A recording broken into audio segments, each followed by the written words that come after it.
Welcome to the Unstructured Struggle Bus Inaugural podcast. I'm Jill.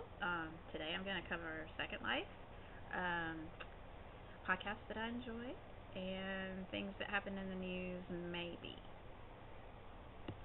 One of the bigger things to happen in Second Life and in real life was the death of Ozzy Osbourne.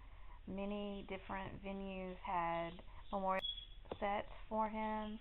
I go to the Sexy Seaside Resort a lot. They had at least two.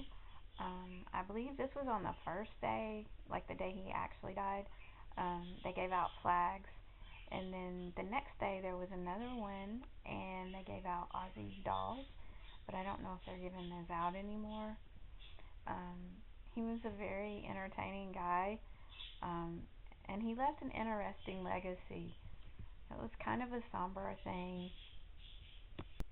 In podcast news, Sadie Robertson Huff and Christian Huff, her husband, did a podcast outlining the difficulties they had for the past couple of weeks. She was doing speaking engagements, and most particularly one in Atlanta, which is where I grew up. And her daughter was sick, and then she got sick, and their car was robbed while they were in a restaurant in Atlanta, which I'm just saying, Atlanta, come on. And she was talking about spiritual attacks, so it was all very crazy. I've been in SL for a while, but I've taken a long time to learn certain things. Like, I've had this free rental set up. I had to make the texture for it, and then I had to edit the note card, but I finally got around to it, and so I have my first rental.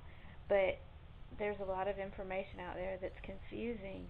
If you just go to Marketplace and get the script and download it, and then you make your texture for your prim, boom, drop the texture in there, and then edit the note card and set it out. Another thing that happened in Second Life for me this week was the sign at Harborne.